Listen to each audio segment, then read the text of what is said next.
Welcome to अपनी jobs academy. दोस्तों, reasoning के सेशंस को आगे बढ़ाते हुए आज हम जो है ब्लड रिलेशन के लास्ट में मैंने आपको जो टाइप करवाया था, मैंने कहा तीन तरह के सवाल आते हैं ब्लड रिलेशन पे। एक स्टेटमेंट बेस्ड, दूसरा कन्वर्सेशन बेस्ड, तीसरा है सिंबल और कोड बेस्ड। तो ये सिंबल और कोड बेस्ड पे मजीद प्रैक्टिस करवा रहा हूं ताकि आपको कंसेप्ट मजीद क्लियर हो जाए। यहां पर आपको दिया है प्लस की मीनिंग जो दी है वो फादर की है, माइनस की दी है वाइफ की, क्रॉस दिया है डॉटर का, डिवाइड दिया है सन का। तो जरा पढ़िए, यहां लिखेंगे जे, जे क्रॉस के। जे क्रॉस का मतलब होता है जे इज डॉटर ऑफ के, ठीक है जी। और के है प्लस, प्लस का मतलब होता है father, K is father of L. और एल डिवाइड एम आएगा, डिवाइड का मतलब होता है son, L is son of M. बस ये आपको दिया हुआ है, इससे हमें निकालना है। बताओ एम जे का क्या लगता है?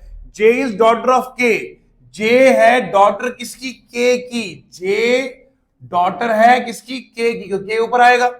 अब के is father of L, father of L मतलब जे और के आपस में बहन भाई है या क्या है? L is son of M, L जो है वो सन है किसका? एम का है, एम ऊपर आएगा, ये आपस में मियां बीवी हो गए। अब जरा सुनिएगा ध्यान से, यहां पर करना क्या है, पूछा गया how is M related to J. M J क्या लगती है? बोलो माँ लगती है, माँ। माँ को अंग्रेजी में बोलते बेटा मदर बोलते हैं। ये वाला सवाल हो गया, 2 सेकंड का सवाल, बात खत्म। प्यारे बच्चों, एसएससी सीएचएसएल 10+2 का सवाल 2020 का आपके सामने हाजिर है।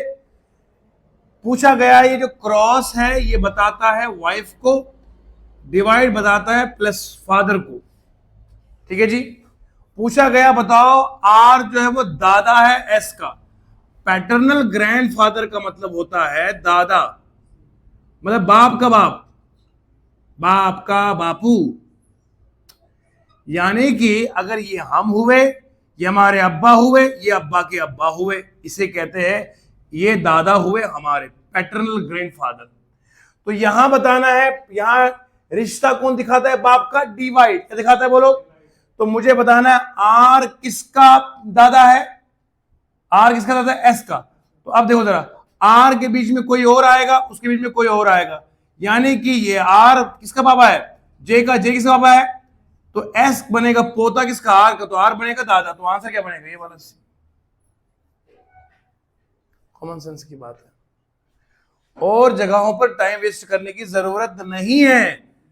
आप जो है इसको अगर क्रॉस लगाएंगे, ये वाला तो बनेगा नहीं, एस और आर, यहां तो एस ही इसका बेटा बन गया, एस का बेटा आर, ये तो बनेगा नहीं। यहां एस यहां पर है, आर यहां पर है, बीच में कोई कंकॉर्ड नहीं है, तो ये दोनों एक ही लीनेज में आने चाहिए। जनरेशन ऊपर नीचे, फिर बीच में आर, फिर जे, फिर एस, इस तरीके का रिश्ता बनना चाहिए, तब जाके हम बोलेंगे ये बन के दादा। देखो एस बच्चा किसका है? जे का बच्चा है। जे किसका बच्चा है? आर का बच्चा है। तो एस जे का बच्चा, जे आर का बच्चा, तो आर बनेगा दादा किसका? बोलो, आर बनेगा दादा किसका? एस का। तो that is why R is called as a paternal grandfather of S. इस तरीके से हमने इसको सवाल कर दिया है। तो फिलहाल के लिए हमने 2 क्वेश्चन कर दिया है आराम के साथ और बड़े ही अच्छे तरीके के साथ, तो इसलिए आगे बढ़ते हैं और नेक्स्ट क्वेश्चन करते हैं।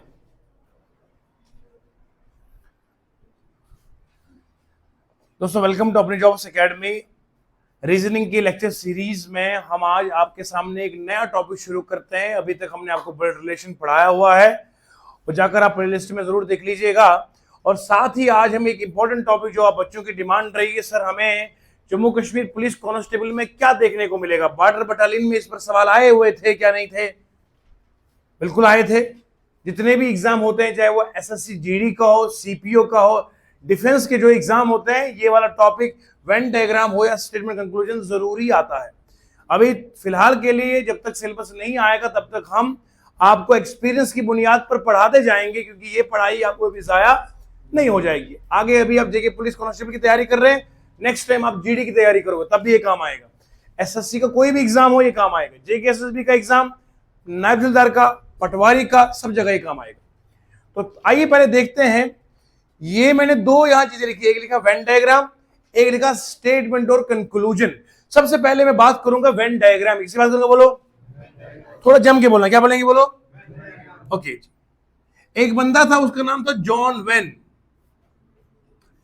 ये एक मैथमेटिशियन था।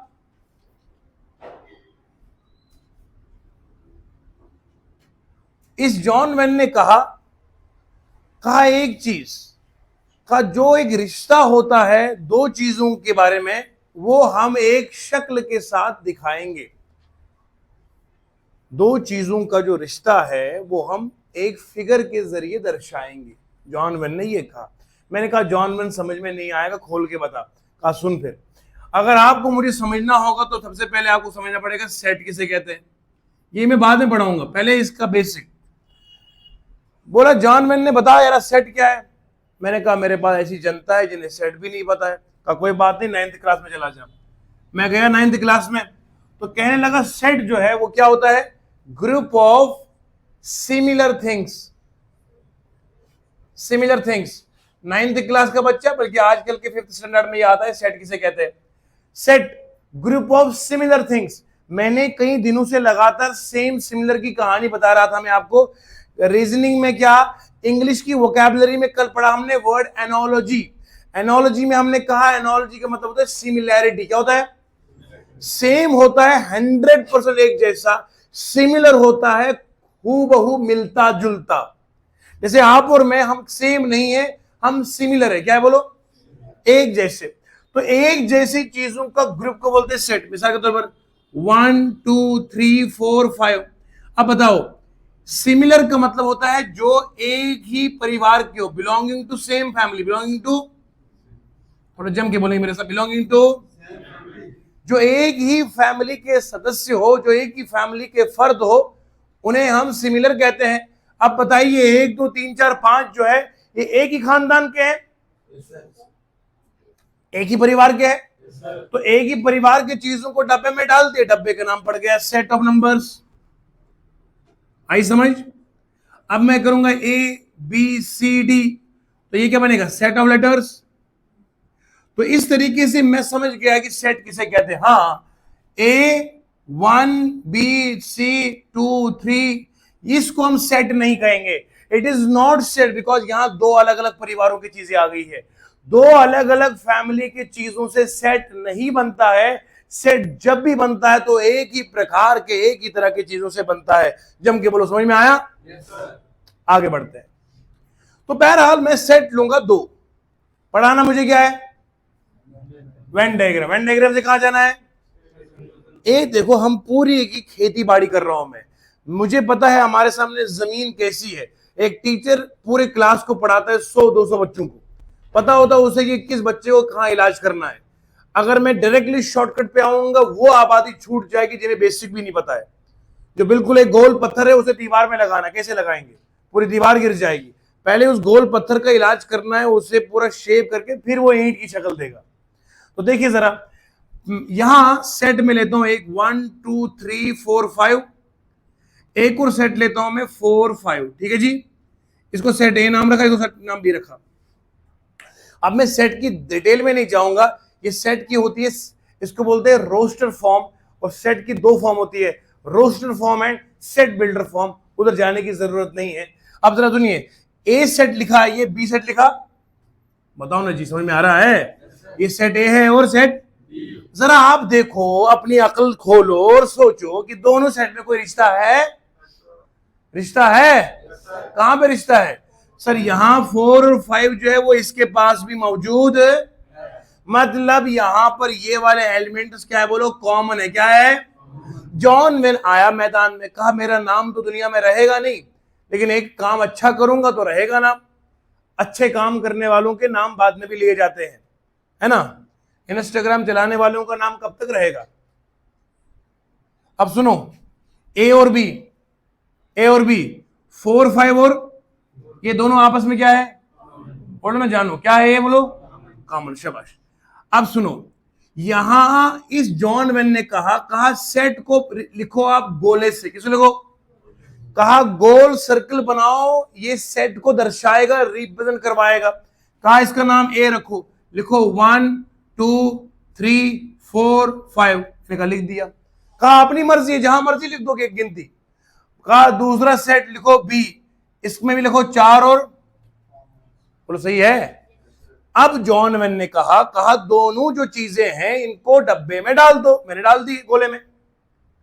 अच्छा ए जॉन वेन जरा ये बता आगे क्या करूंगा। कहा दोनों यहां रिश्ता है ना, यहां पे इसी रिश्ते को हमने डायग्राम में सिखाना है, इसी रिश्ते को डायग्राम में। मैंने कहा बताओ कैसे। कहा सुन मिटा पहले बोर्ड।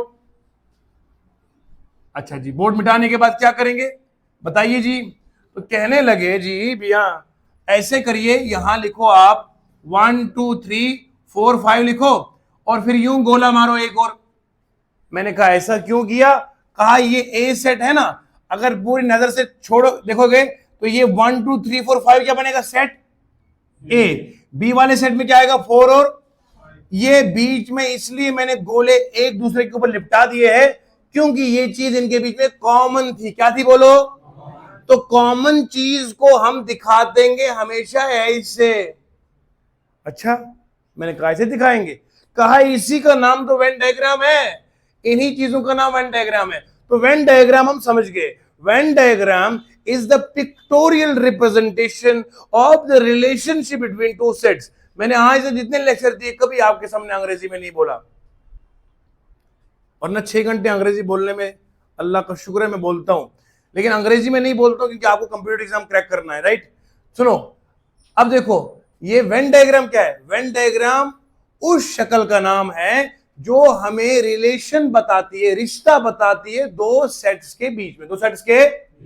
यहां रिश्ता क्या था 4 और 5 का मिलकर बोलो क्या रिश्ता था। तो यहां 4 और 5 को मैंने बताया, 4 और 5 बीच में आएगा, 1 2 3 अलग से लिखूंगा, बात खत्म। तो this is called as a Venn diagram. इसको क्या बोलते हैं। उम्मीद है यहां तक पूरे का पूरा समझ में आ चुका है, शाबाश। अब जरा मैं देखूंगा ये YouTube की तारीख में पहली तरीके से ऐसे कोई पढ़ाएगा स्टेटमेंट कंक्लूजन। मैं हवाओं में तीर नहीं मारता हूं, आप देख के चेक करो। आप लोग सीरियस स्टेटमेंट का सवाल लेते और समझाते हैं, तभी आबादी 90% बेचारी गूंगी रहती है कि पढ़ाएगा कौन। अब सुनो यहां से, ये तो आपको मैंने एक चीज सिखाई, जब बीच में क्या होता है बोलो कॉमन। क्या है। तो कॉमन की डायग्राम बनेगी ऐसा, समझ में आया बोलो। कॉमन का मतलब है कुछ मिलता है कुछ मिलता, पूरे का पूरा कॉमन। देखो बेटा जब इधर लिखना, जब हम जवान थे नहीं, जब कुछ कॉमन हो, कुछ कॉमन मतलब सम कॉमन हो। क्या बोलो सम मतलब थोड़ा, तो आप डायग्राम बनानी है ऐसे, समझ में आया। जब कुछ बीच में मिलता जुलता तो डायग्राम बनाएंगे। आप मुझसे नाराज हैं क्या, थोड़ा जोर से बोलो, समझ में आ रहा है। नाराजगी अगर है तो बताओ, हम चले जाएंगे। नाराजगी है। Are you ready. शाबाश। तो याद रखो यहां पर जब कुछ कॉमन हो तो इस तरीके से बताएंगे। अब जरा हम देखेंगे एक और तरह का सवाल। डायग्राम सीखनी है सारी यहीं पे, फिर आएंगे स्टेटमेंट कंक्लूजन पे। देखो जी अब मैं बनाऊंगा सेट 1 1 2 3 4 5 बी लिखूंगा। बोलो बी लिखूंगा मैं, ध्यान सुनो मेरी बात। बी लिखूंगा मैं 1 2 3 4 5 6 7 8। अभी रिश्ता है कुछ, अभी रिश्ता है कुछ है, रिश्ता है ना। रिश्ता क्या है कि ए पूरे का पूरा किसमें है। आहा ए सारे का सारा किसके अंदर है। देखो जरा, ऐसा लगता है कि ये ए बिल्कुल बी में आ गया है, लग रहा है ना। ऐसा रिश्ते के लिए जॉन वेन ने कहा टेंशन नहीं, मैं आया। कहा एक काम कर, बड़ा वाला गोला कौन सा है बी। कहा जो बड़ा है वही तो छोटे को अपने पास लेगा। बड़ा भाई अच्छा हो तो छोटे पर बड़ी शफकत करता है ना। समझ रहे हैं बात। तो देखिए यहां इसके पास जमीन ज्यादा है, वो पूरी की पूरी जमीन में इसका घर है। तो आप ऐसा कीजिए बी वाला गोला बाहर बनाइए। ठीक है जी, बोलो ना जी। तो मैं बनाऊं ऐसे 1 2 3 4 5 है ना। अब ये वाला गोला कौन सा आएगा ए का, बाहर कौन सा बचेगा 6 7 और। तो ये कहा जॉन वेन ने, कहा जब कोई सेट दूसरे में पूरे का पूरा जज्ब हो जाए, एब्जॉर्ब हो जाए, तो आपने क्या करना है, बड़े वाले को बाहर रखना है, छोटे वाले को अंदर रखना है। तो इसका मतलब है जब एक सेट पूरे का पूरा दूसरे में हो तब इस तरह का गोला बनता है। समझ में आ रहा? तो यहां ए अंदर आएगा, बी ईमानदारी से बोलो समझ में आ रहा है? तो जब थोड़ा मिल जाए तो ये यहां आप अंदाजा लगाइए, यहां पूरे का पूरा सेट, बोलो ना जी। अब देखो यहां पर मैं एक डायग्राम और ड्रॉ कर सकता हूं। ये देखो यहां देखो, यहां पे क्या था बोलो सवाल, 1 2 3 4 और नीचे क्या था बोलो 4 और यहां देखो आप बी पूरे का पूरा किसमें है, बोलो ना जी, बी पूरे का पूरा किसमें है? तो मैं बना सकता हूं ऐसे, ये बाहर कौन रहेगा इस वक्त, ए अंदर कौन आएगा? आई समझ में? अगर मैं अब यूं करता यहां पर मैं 6 लिखता, क्या रहता बोलो, फिर ये डायग्राम बना, क्योंकि अब एक लफ्ज एक्स्ट्रा आ गया जो ए के पास, तो फिर मैं डायग्राम कौन सी बनाता, ऐसे और ऐसे। समझ में आया बोलो? कॉमन क्या रहता है, खाली 4 और 1 2 3 यहां रहता है, यहां पे इसको मिलता है 6। तो इस तरीके बोलते हैं जब थोड़ा मिल जाए थोड़ा ना मिल जाए, ये रिलेशन याद रखना है। ये तो तब था, ये डायग्राम तब बनेगी जब 1 2 3 4 5 बनाएंगे और नीचे 4 5 बनाएंगे, यानी कि जब बी ए के अंदर पूरे का पूरा हो तो इस तरह का डायग्राम बनती है, जो मैंने आपको यहां समझाई है। मैं उम्मीद करता हूं सारे का सारा आपको समझ में पूरे का पूरा आ गया है। समझ में आया कि नहीं आया? सर ऐसे कैसे आप पढ़ाएं और हम समझे नहीं?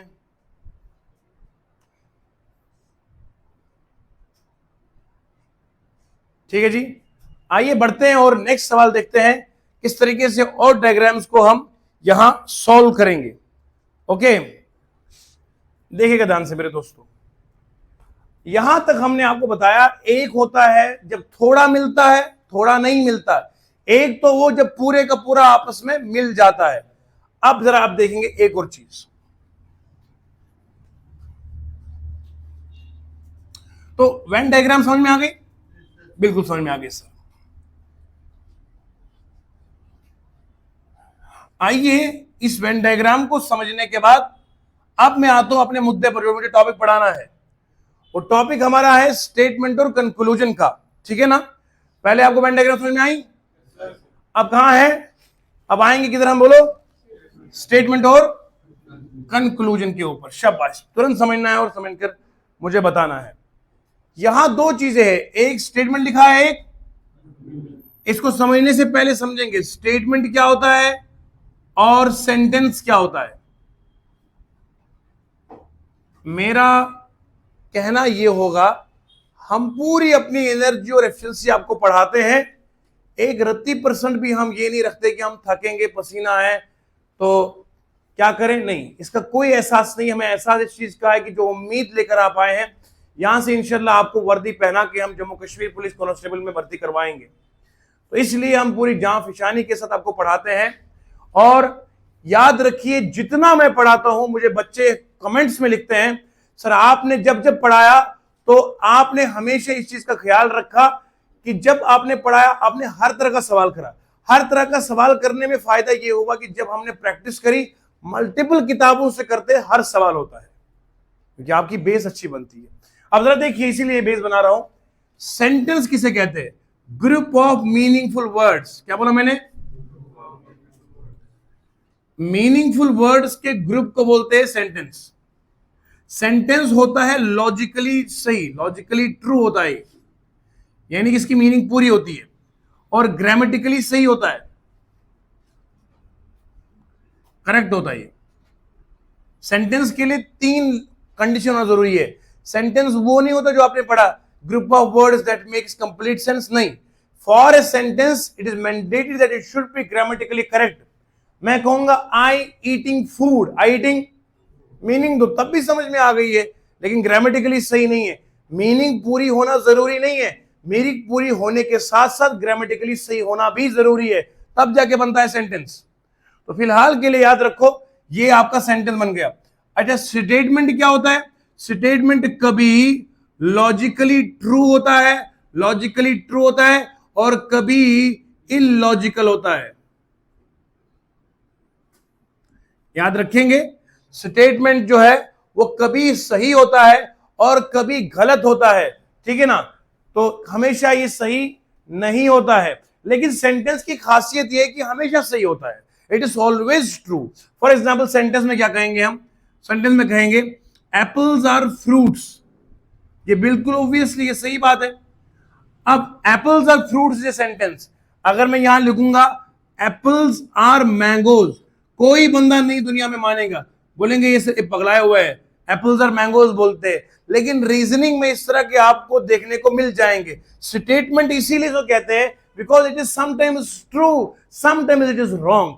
तो यहां याद रखना है, स्टेटमेंट यहां लॉजिकली सही भी हो सकता है और लॉजिकली गलत भी हो सकता है। तो ये इलॉजिकल है ना, सेब कहां आम होते हैं, ठीक है। तो इस तरह से स्टेटमेंट हो गया। आइए जरा आगे बढ़ते हैं और आगे समझते हैं इस स्टेट के बारे में और क्या हमें जानकारी चाहिए। ईमानदारी से बोलो, समझ में आया? Yes sir. ओके, अब जरा सुनिएगा और समझने का प्रयास करेंगे। मैं चाहता हूं इस क्लास के बाद हर बच्चा जो है वो पुराने पेपर से क्वेश्चन कर सकता हो, काबिल बने इसके। अब देखिए, स्टेटमेंट जो हमारे पास दो तरह के होते हैं, एक होता है स्टेबल स्टेटमेंट, एक होता है अनस्टेबल स्टेटमेंट।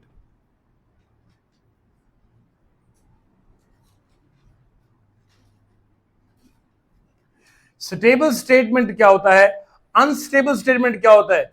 मैं एक साधारण सी एग्जांपल लेता हूं जो मैं अक्सर बताता हूं ताकि बच्चों के दिमाग में वो बात बैठ जाए। मैंने कहा बाजार में मैं गया और बाजार में मान लो कोई 1000 रुपए कोई चीज है, ठीक है जी, मेरे पास पूरे 1000 रुपए है और मेरे पास 0 रुपए है। एक बंदा मान लो ए, उसके पास 1000 रुपए, बी बंदे के पास 0 रुपए है।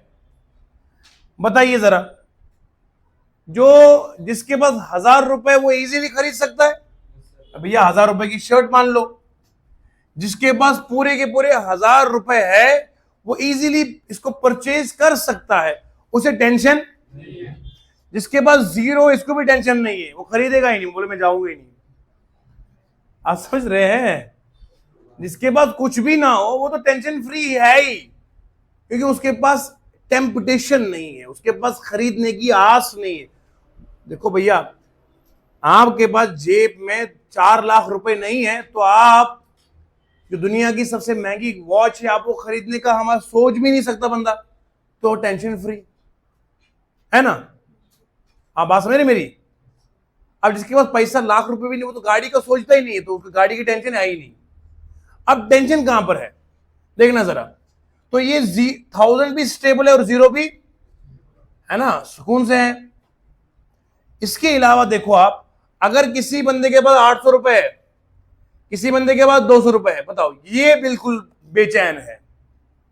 हाँ, मैं शीन लिखूं तुम्हें शर्म आ जाए और मैं काफ लिखूं तुम्हें क्या नहीं, करार नहीं आ जाए। मैं ऐन लिखूं तुम्हें अक्ल आ जाए, मैं शीन लिखूं तुम्हें शर्म आ जाए, मैं काफ लिखूं तुम्हें हाथ में कलम आ जाए, और मैं इश्क लिखूं तुम्हें पढ़ाई से इश्क हो जाए। आपने उल्टा सुना है सर, ये वाला हमें शूट नहीं करता है, हमें वही शूट करता है ना। तुम्हें कुछ कुछ हो जाए, हाँ कुछ कुछ के चक्कर में बर्बादी हो जाए। ये देखो, ये जो बेकरारी है ना, हाँ समझ रहे हैं आप, मैं शीन लिखूं है सब कुछ उड़ जाए है। तो ये देखो, यहां 800 जिसके पास है वो बेकरार है, उसे 200 मिलने की उम्मीद है। यार 200 होते तो 1000 रुपए की शर्ट खरीद लेता, 200 वाला टेंशन में ज्यादा है, काश 800 और होते। पसंद तो आई थी यार ये शर्ट, लेकिन पैसा नहीं जेब में, 800 की कमी है। 0 वाले को टेंशन है, क्यों? वो तो सोचेगा ही नहीं ना उस बारे में। 1000 रुपए वाला, ए भैया लो दे दो शर्ट। अब सुनो, ये दोनों क्या बोलो, हाय हाय हाय, इनको चैन इसी को बोलते कुछ कुछ हो जाए है? इन्हें कुछ कुछ हो चुका है ना। प्यार हो जाए तो चैन लुटता है, धोखा मिले तो लुट जाता है। दोनों को इस्तिराब है, स्टेबिलिटी ये नहीं है, इसमें है ही नहीं, है ना? समझ रहे हैं? कितने दीवाने बैठे हैं। अब सुनो, 800 और 200 अनस्टेबल है। इसी तरीके से यहां पर स्टेबल स्टेटमेंट में आता है ऑल। ऑल का मतलब जिसको पूरे के पूरे 1000 रुपए, ये ऑल आएगा। बोलो समझ में आ रहा है कि नहीं आ रहा? अगर आपके पास पूरा 1000 रुपए है तो ऑल है। अच्छा, जीरो है नन है, कुछ नहीं, काख भी नहीं, तो ये भी स्टेबल है। बोलो ना, ये भी स्टेबल है। हमारा कॉल तो काख भी नहीं है सर। तो ये जीरो, ये नन आया, ये ऑल 100। अच्छा, किसी के पास 800 है तो बोलेंगे सम इसके पास है, थोड़ा है। इसके पास 800 नहीं है, बोलो सम नॉट है। अच्छा, ये बेकरार है, ये करार में है। इसे सुकून है, वो बेसुकून है। यही स्टेटमेंट आपको मैंने पढ़ाने हैं कि हमें सवालों में ढूंढना है सुकून कहां पर है और बेसुकूनी कहां है। देसी में मैं आपको पढ़ा रहा हूं, बिल्कुल देसी। कोई बंदा जो पहली बार रीजनिंग पढ़ रहा हो उसको भी जुबान समझ में आ रही है ना? अंग्रेजी का वर्ड लाया कभी? सुनो, स्टेबल मतलब बिल्कुल चैन में है, ऑल और नन, और सम नॉट अनस्टेबल है। आइए हम इसको लिखते हैं। मजीद कीवर्ड्स बताएंगे हम आपको, यानी कि एग्जाम में सिर्फ सवाल ऑल और नन भी नहीं होगा। इस ऑल के कीवर्ड्स और है, मतलब नन के बदले में नो भी आ सकता है। क्या है? ऑल के बदले में ओनली भी लिखा हो सकता है। तो वो कीवर्ड्स मैं आपको लिखवाता हूं ताकि आपको पता चले अगर इन चार के अलावा भी कुछ और एग्जाम में आए तो मेरा बच्चा फंसना, सवाल हो कहीं से, जवाब नहीं, सॉल्यूशन होगा। कल एक बच्चे ने मुझे बोला था, सर आपने जो नारा लगाया है, आपने लिखा है सवाल हो कहीं से सॉल्यूशन होगा, उसमें आप बताओ जवाब हो यहीं से। क्या हो? मैंने कहा पुत्रा, जवाब नहीं लिखूंगा, जवाब सही भी होता है और गलत भी होता है। हम कहेंगे सवाल हो कहीं से सॉल्यूशन होगा, because solution is always correct. समझ में आ रहा है? इसलिए जवाब नहीं लिखा, क्या लिखा? सॉल्यूशन हो यहीं से। चलिए अब आपको कीवर्ड्स दिखवाता हूं, ध्यान से लिख लीजिएगा। देखिए दोस्तों, ये हमारे पास कुछ ऐसे कीवर्ड्स है जो आपने याद रखने हैं। सम, ऑल, सम नॉट और नो के ऊपर ये कीवर्ड्स वेरी इंपॉर्टेंट कीवर्ड्स है जो आपको एग्जाम के लिए बहुत जरूरी है। क्योंकि मैंने आपको समझाया था, सम का मतलब अनस्टेबल है, सम नॉट का मतलब अनस्टेबल है, ऑल का मतलब स्टेबल है और नो का मतलब स्टेबल है। लेकिन एग्जामिनर हमसे 10 गुना ज्यादा चालाकी करेगा। वो आपको ऑल, सम नॉट और नो नहीं देगा। वो ऑल के बदले में अगर आपको ऑनली देगा तो आप फंस गए। बोले सर ने तो बताया ही नहीं था, ऑनली का मतलब भी ऑल ही होता है। वो आपको ऑनली के बदले 100% देगा, वो लिखेगा 100% एप्पल्स और मैंगोज। तो याद रखो मेरे प्यारे मेरे बच्चों, ये 100% का मतलब होता है ऑल। ईच लिखा होगा वो भी ऑल आएगा, एवरी लिखा होगा ऑल आएगा, एनी लिखा होगा ऑल आएगा। अच्छा, अगर कुछ ना लिखा हो, फॉर एग्जाम्पल लिखा होगा ऐसे, apples are mangoes, apples are, मैं आपको वो क्वालिटी दे रहा हूं, आप ढूंढते रहेंगे। यहां कुछ ना लिखा है मेरे प्यारे प्यारे दोस्तों, यहां कुछ नहीं लिखा है। जब कुछ ना लिखा हो तब भी ऑल मानेंगे हम। ये लिखा लास्ट में नो कीवर्ड, अगर कुछ भी ना लिखा हो तब भी इसको हम ऑल मानेंगे। ये याद रखना है क्योंकि एग्जाम आपका बहुत इंपॉर्टेंट है और कंपटीशन बहुत ज्यादा है। लाखों लोग फॉर्म भरेंगे, तो उस रेस में आप आगे कैसे रहेंगे? आपके पास ऐसी यूनिक नॉलेज होनी चाहिए जो दूसरे के पास नहीं हो। तो इस तरीके से अगर ईच आया, आपने तो सिर्फ ऑल पढ़ाया था ना, आपने तो मजे मजे से पढ़ाया था भैया। ऑल के बदले ईच भी आएगा, एवरी भी, एनी भी, ओनली भी, 100% और नो कीवर्ड। इसी तरीके से सम के बदले 0.1 से लेके 99%, 0.1, 99% एप्पल्स और मैंगोज। तो अगर इस तरह का है, जिस बच्चे ने हमसे ना पढ़ो वो कहेगा यार ये सवाल ही गलत है। 0.1, 99 तो आता ही नहीं रीजनिंग में, तो मैथ आ गया। नहीं, ये रीजनिंग ही है बेटा, लेकिन ये कीवर्ड है। सम के बदले में आपको ये मिल जाएगा। आ रही समझ में? उसके बाद जो है वो आपको फ्यू आएगा, एफ्यू होगा, एटलीस्ट सम आएगा, ऑलमोस्ट ऑल, मैक्सिमम होगा, मिनिमम होगा, मैनी होगा, मोस्ट ऑफ, मोस्टली, जनरली। इनमें से कोई भी अगर कीवर्ड आएगा तो वो हमेशा सम मानना। क्या मानना बोलो? समझ में आ रही है? हाँ, ये जानकारी सबसे इंपॉर्टेंट है आपके लिए, जो पढ़ाता ही नहीं कोई है। ये आप सम के बदले लिखिएगा, ऑल के बदले मैंने आपको पढ़ाया, सम नॉट के बदले क्या आएगा? Hardly, scarcely, seldom. हार्डली का मतलब होता है मुश्किल से, स्कार्सली बहुत कम, सेल्डम ये भी कम में आता है, राइट? तो सम नॉट के बदले में ये कीवर्ड्स आएंगे। नो के बदले none, never, all not, no one, 0%, ये नो में आएगा। इन सबको नोट कर दीजिए, ये आपके लिए बहुत ज्यादा इंपॉर्टेंट रहेंगे। मैं उम्मीद करता हूं मैंने अभी तक जितना आपको पढ़ाया है जर्रा जर्रा आपके सीने पे टच करा होगा। समझ में आया सबको? है ना? शाबाश। उर्दू का एक शेर याद आया इस मौके पर, जबरदस्त शेर है। शेर ये है, इधर देखो भैया, शेर ये है कि जो लोग परदेश में रहते हैं ना, जो घर से दूर रहते हैं, वो कहते हैं खुशी ये है कि घर से फोन आया है, खुशी ये है कि घर से फोन आया है, सितम जरीफी ये है कि खैरियत बताना है।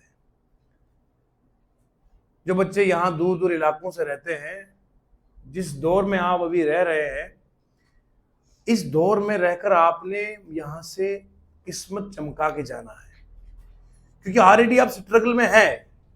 आप जम्मू आए हुए पढ़ने के लिए है, दूर दूर इलाकों से। कोई हमारे यहाँ बहुत दूर, समझो पंजाब के करीब इलाका, कठुआ, सांबा, आगे दूर दूर से। कोई यहाँ पुंछ की सरजमीन से आया, कोई यहाँ डोडा किश्तवाड़ से, कोई रियासी से, बहुत अलग अलग इलाकों से लोग यहाँ आते हैं। तो आप परदेश में हैं, मतलब घर से 2 कदम की दूरी भी समझो डिफरेंट है ना। तो जो घर से दूर है वो दूर ही सही। तो वो कहते हैं कि खुशी ये है कि मेरे घर से फोन आया है, खुशी ये है कि मेरे घर से, और सितम जरीफी ये है कि मुझे खैरियत बताना है। घर से जब भी फोन आएगा आपको बोलना पड़ेगा, बीमार होकर भी, कि हाँ मैं ठीक हूं। तो जब आप ये चीज बोलने में चाहते हो कि घर वाले परेशान ना हो, तो फिर बताइए यहां से अगर आप कामयाब होके ना लौटे, वो उनके लिए ज्यादा परेशानी होगी या कम है? तो इसलिए यहां आए हैं, बर्दाश्त कर रहे हैं, गर्मी सर्दी सब कुछ, और यहां से इंशाल्लाह कामयाबी होकर जाएंगे। मैं आपके साथ खड़ा हूं, मैं पूरी जान लगाकर आपको पढ़ा रहा हूं। मुझे उम्मीद है कि इस बार इंशाल्लाह 100 से अधिक बच्चों को हम जम्मू कश्मीर पुलिस कांस्टेबल में वर्दी में देखना चाहेंगे। अपनी जॉब्स एकेडमी के कम से कम 100 बच्चे होने चाहिए इस बार, जो वर्दी पहन के अपने देश को सर्व करेंगे। आज के लिए इतना काफी है। मिलते हैं कल नई एनर्जी के साथ नई वीडियो में। तब तक के लिए खुदा हाफिज और जय हिंद।